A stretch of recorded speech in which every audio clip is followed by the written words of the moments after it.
Alright everyone, welcome back to the channel. Today I thought I'd give a little tour where I've been working on some of the equipment, appliances I've been working on. I was really shocked.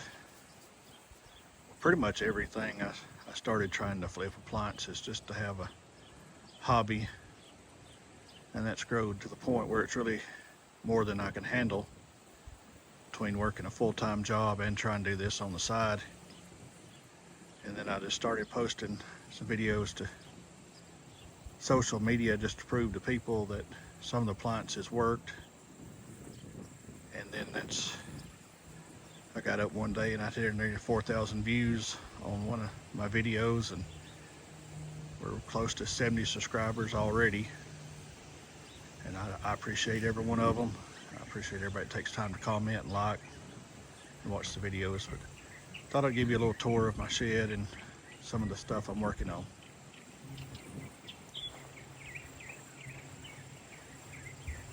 This shed here I'd rented just to have a place to store my stuff. I thought, well, I'll get something every now and then for free and fix it and flip it. And then I ended up, every time I saw one, I was going and getting it, sometimes buying them. But there's a Maytag there. Just jumped off of it before it gets scratched.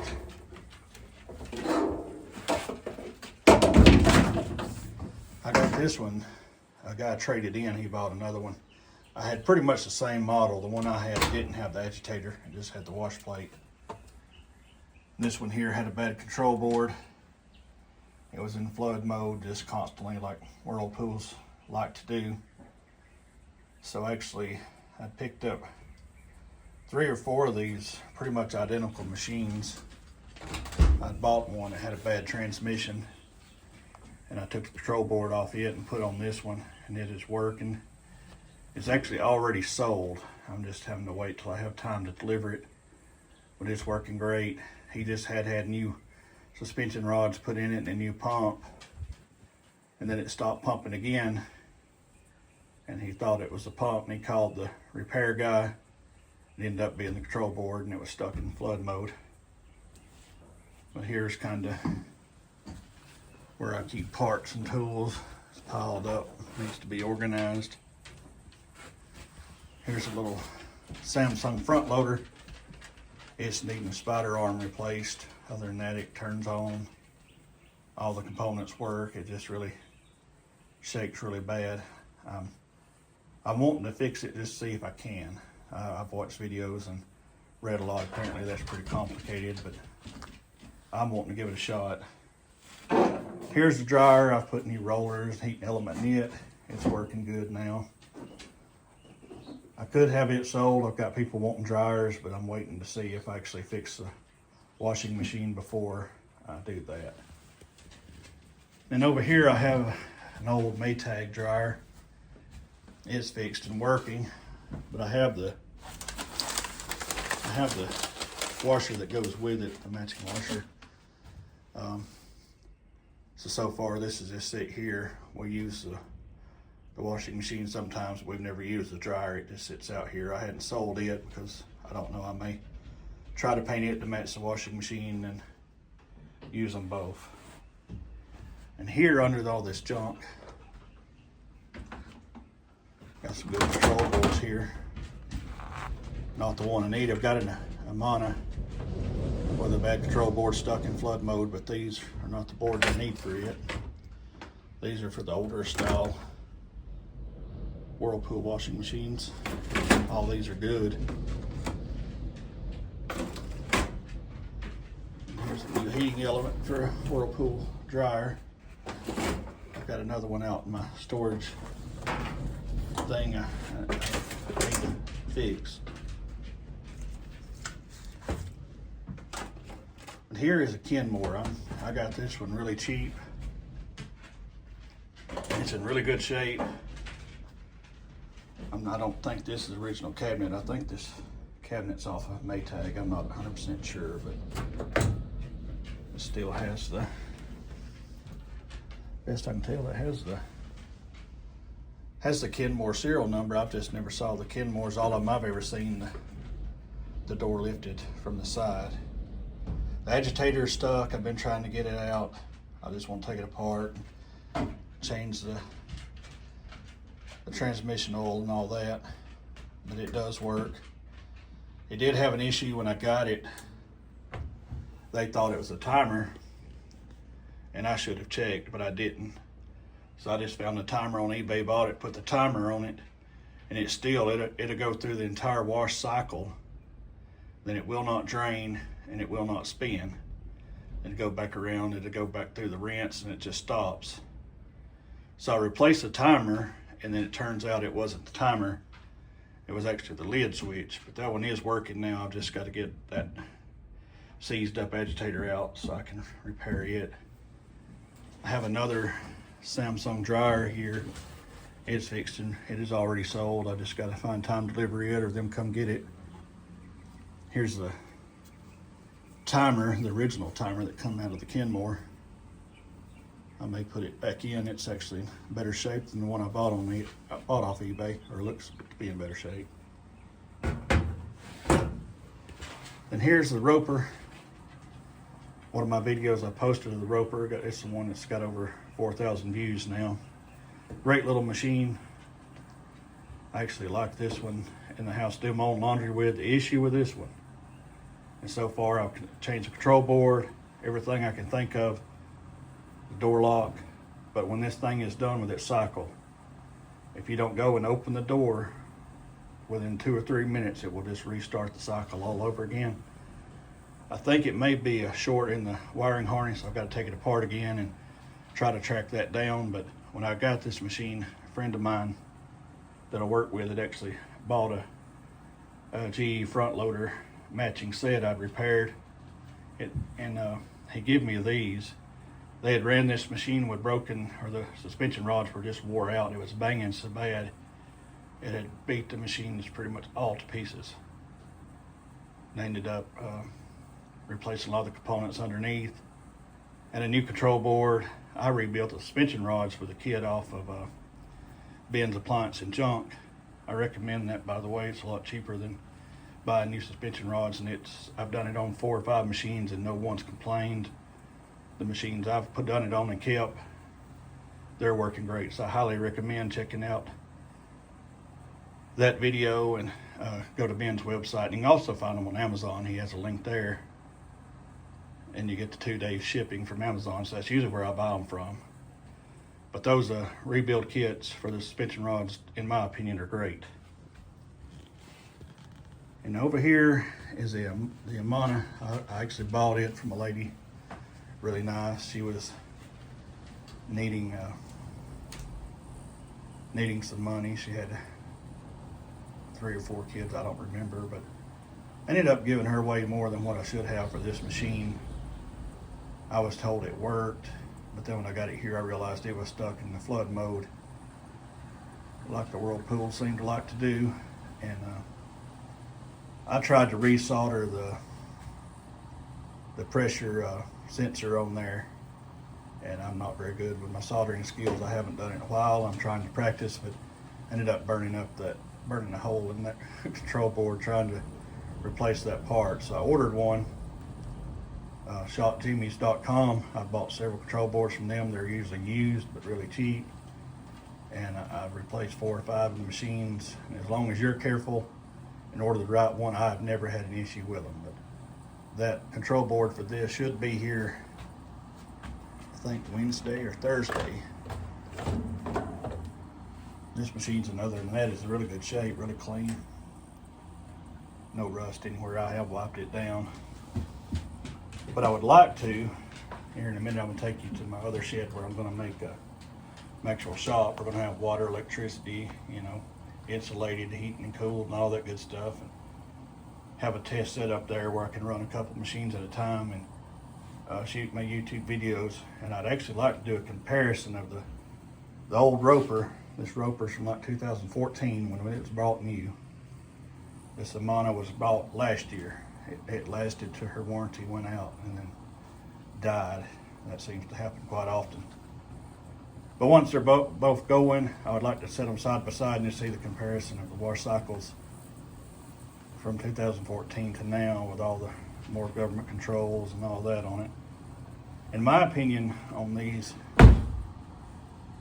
not so much on the auto sensing, but if you do them on a deep water wash, these do get the clothes really clean. I've had the Whirlpool, and I think they clean very well. The wash action's not near as good as the Roper, not near as entertaining to watch, so that's that.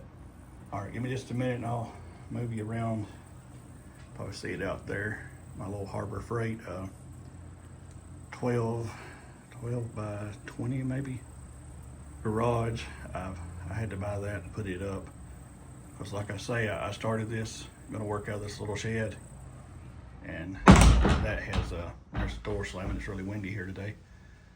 Like I say, this has grown, and in the 6 months I've done it faster than I ever thought it would, to the point where I'm almost ready to get a business license and just do this for a living. But we will see. That's a lot of thoughts and prayer will go into that. But give me just a minute and we'll show you inside there. All right, here we are outside my Harbor Freight carport portable shed thing. Here I just have a couple of junk washing machine frames, but anyway, this one here is really, it's just off a newer Whirlpool. There's the spots for the suspension rods, but that one over there is off an old Whirlpool direct drive. I have a tub in there, and I have a spin basket, and there's the lower bottom part of it. Let's go inside here. All right, here's a hot point that I got for free. This one has a bad gear case. Everything else works fine. This one over here is another hot point, same model. This one here actually works, or did work before I took it apart. I stole some parts off of it to fix a couple of G's I had. This one here worked, but it had been in a poultry factory, and they were using it to clean their rags and mop heads at night. It was really disgusting, and they had took the lid off of it, bolted the door latch, had screwed it down, and was running it without the top on it. And like I say, it was really beat up, really nasty. So this is mostly for parts. The gear case is going to come out of that and fix that one. And once I get that done, that one is already sold also. Here's an old Whirlpool dryer. It needs to be cleaned up. It actually works. And once it's cleaned up, it is sold. They're supposed to be coming and getting it Tuesday, I believe, so I've got to get in a hurry and actually get it cleaned up. I'm gonna take it apart, and I was told they'd put new rollers and belts and all that on it last year, so I'm just gonna take it apart and make sure it's not full of lint. Get whatever chains I can get from my pizza party bucket. That one will be ready to go. Here's an old Maytag. I gave 20 bucks for this one a long time ago. And I replaced the rollers and belt. It had a broke belt. It was working, the lady dried her clothes, and then the belt broke on it, and it just sit, and I bought it from her, and put a new belt, some rollers on it. I hooked it up, had it sold, hooked it up just to test it. Dried about 5 loads in it, everything's working great. I unhooked it, went to bed. She came over the next day. She didn't live far away. She came over and we hooked it up, and it was heating real good. And we waited just a few minutes, and I smelt it when the heating element burned out on it. And I don't know if I find one really cheap, maybe off Amazon or something, I may put a heating element. I'm not going OEM with that one, but I may put a heating element in it and sell that one. I don't know. I wouldn't ask so much, maybe 40, 50 bucks. I don't know. And this one here is a Whirlpool dryer. It actually works. It does make a little squeaking noise. I'm gonna change the belts and rollers on it. That's that other Maytag I bought. It's just a parts machine. There's the front panel, console panel, and back of a Whirlpool direct drive. There you can see it. Then here I have an LG. I've actually not ever really tried to test it. A lady gave it to me and actually drove a long way to get it. She said it worked, but was banging around, and they bought a new one. I've got the dryer too right there. They were both working when they put them outside, and they did not tell me how long they'd been put outside. But when I got them here, you could tell I went and picked them up, and I just went in and took them. They were free, so I went and took them, but they had been outside in the weather back the spring of the year when we were getting a lot of rain, so I don't know if they're worth trying to fix or not. Back there I have a Samsung that was gave to me. It is needing the pressure switch on it. It'll turn on, and then it will fill up with water and it will flood the entire place. So I've got that part ordered also from Shop City, fairly cheap deal. So I'm gonna put that on there, clean it up, and if that works, maybe $100. Somebody have a working washing machine. It don't look new, but other than the suspension seems fine on it, and I mean it runs through the cycles. Other than it just wants to keep filling up with water. There we have another Samsung front loader. That one there works, but also I hadn't done a lot of testing on it, but it was gave to me. Got the matching dryer for it also. Spider arm's the same issue with it. Then I have a newer Whirlpool. This one here is full of junk. I really can't show you, but it has the bad bushing and tub and all that in it. I've got enough of these pieces of these. I'm gonna try to make one working machine out of all the parts and salvage something instead of all of it going to the scrapyard. Here I have a Frigidaire range. All the eyes work. They had put it in the clean oven cycle, which the clean oven cycle worked. It's really clean inside there, but after that I got up the next day and the oven does not heat anymore. I don't know, like I say, I just haven't got to it, but there's it's possible just a burnt connection, or it may be a bad control board, I don't know. Then here's an old Crosley. I sold a newer Whirlpool. This is people I work with, and this was their old machine. They said it made a loud noise and just stopped working. I hadn't really had time to check it out, but other than being really dirty, it's not rusted. It's just really dirty. Stinks really bad inside, so I don't know. It needs to be. I need to just try to test it out and see what's going on with it. But if at all possible, I will definitely fix this one. Maybe sell it. I don't know. Like I say, a lot of these direct drives I've got, this would be my third, so you know, if it works and it gets cleaned up, spray painted and all that, I may sell it or I may keep it and add to my collection. I've got the old Maytag, and I've got the Kenmore we saw a minute ago, and then this one, so I don't know. Then we'll walk over here and show you some of the construction we've got going on.